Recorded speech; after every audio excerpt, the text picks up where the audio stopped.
Science fiction is by far my favorite genre of book to read, and I thought I would give you my 5 favorite science fiction books that I've ever read thus far. As you know, I've told you before, I'm writing my own science fiction series called the Treska Vorn series. I'll share a little bit more about that in a second, but let's get to it. My top 5 science fiction books that you gotta read.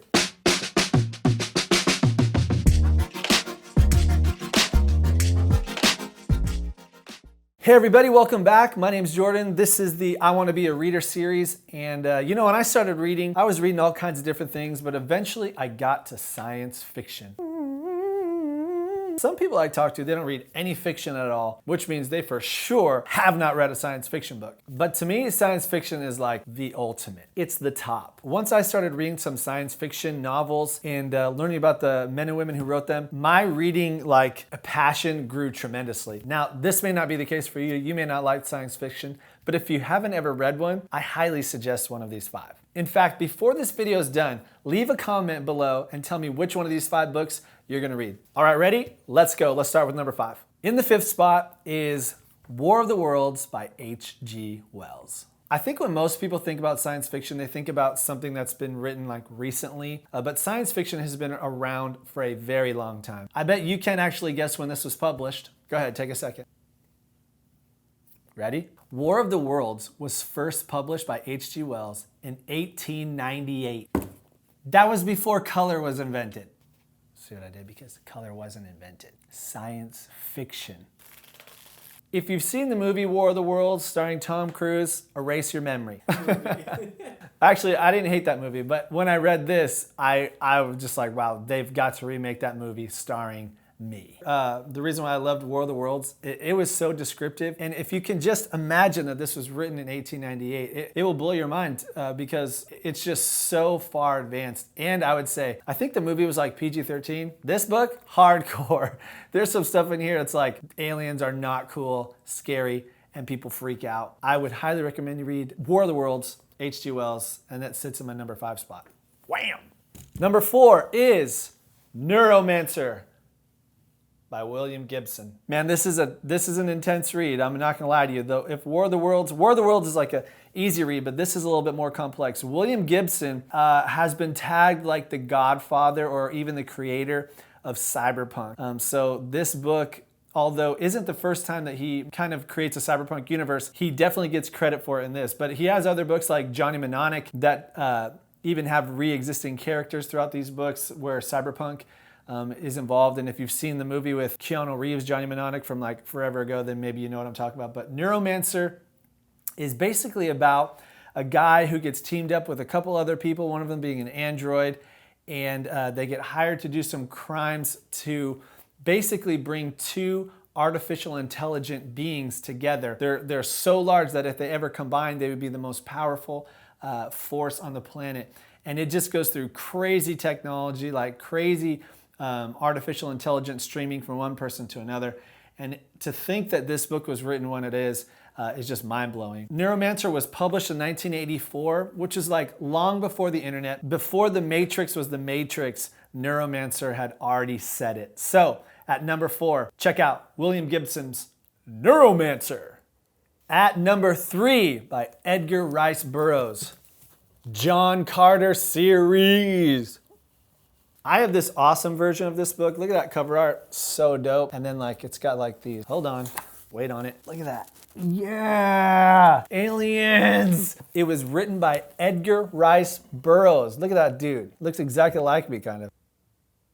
Edgar Rice Burroughs lived from 1875 to 1950, and the first book in the 7 series of John Carter was published in 1917. 1917, I mean, that's the year America declared war on Germany. This is forever ago. And he was talking about things and technology of like ships that ride on the 9th ray of the sun. Incredible. He talks about basically travel to other planets, interplanetary travel. The main guy's named John Carter, and he goes to Mars, which is called Barsoom in this book. It's so rad. The best part about this is throughout the 7 books, they go through different time periods. So the Princess of Mars really takes place with John Carter, but then as you go forward, A Fighting Man of Mars and other books in this series, you get other characters as well.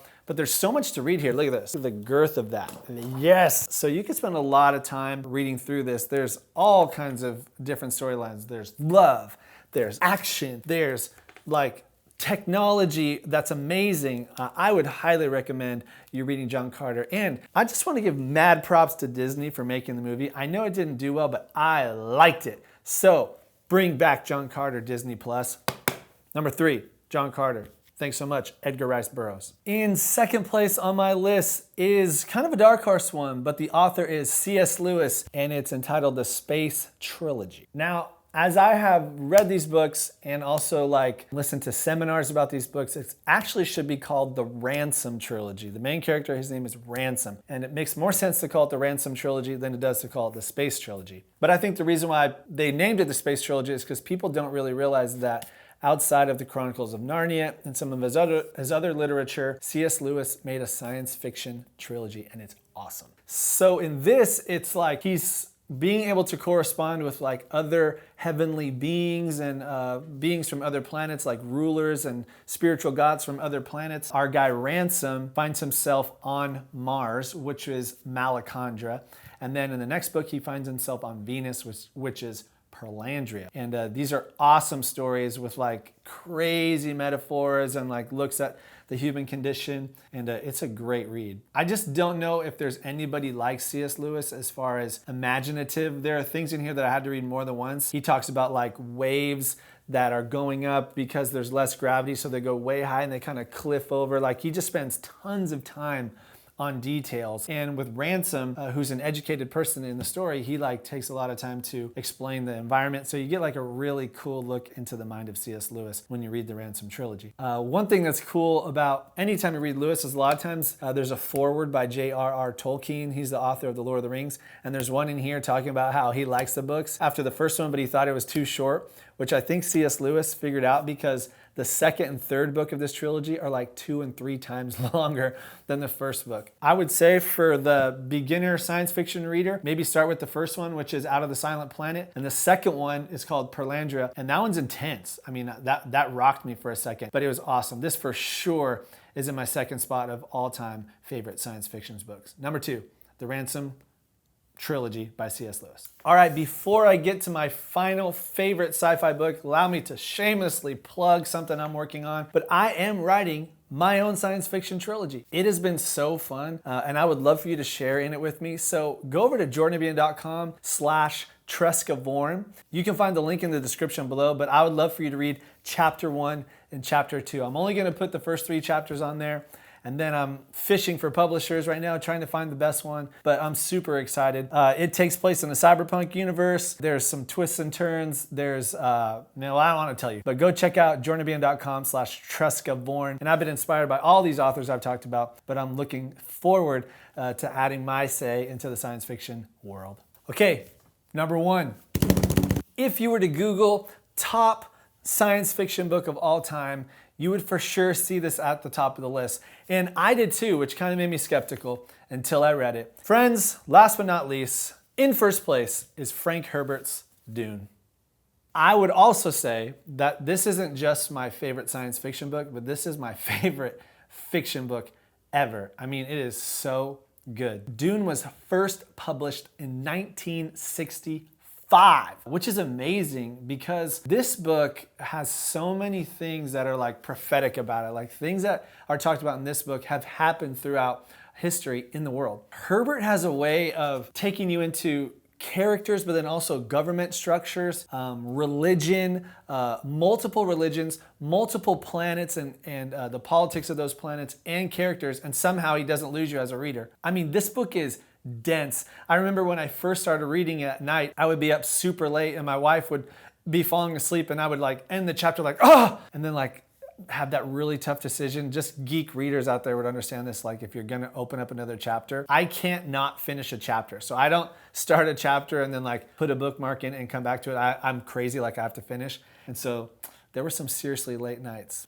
This isn't the original Dune book I read. I got like a hand-me-down, but then I saw this in the store and it's so beautiful. Look at this book. It's like a special edition. It has like these blue pages and then all this awesome cover. And then on the inside, it has like this awesome like art, but check this out. If you take the cover off, it says on the front, my favorite quote says, "Fear is the mind killer." And then it comes with this awesome poster. Look.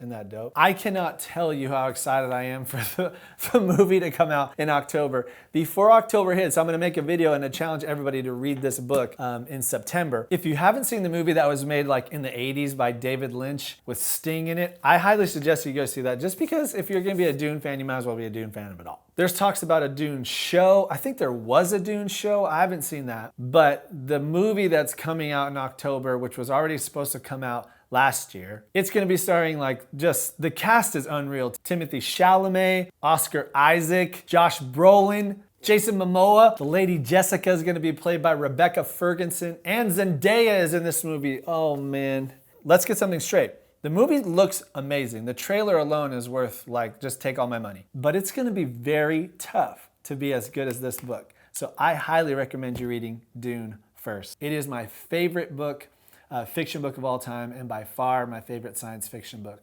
Number one, by far, Frank Herbert's Dune. Well, that's it. So if you want to be a reader and you want to jump into some science fiction books, those are my top 5. I should say honorable mention is like more of a comic, but it's the Valerian comic. Go read that comic, Valerian, and then ask George Lucas where he got some of his ideas from. Make sure you click subscribe so you can see when these videos are coming out. I'm going to do the top 5 science fiction movies coming up soon, and I'm going to talk about Tron 3 sequel next week. So don't forget to tell me in the comments which one of these books you're going to read, and let me know if you like it. See ya!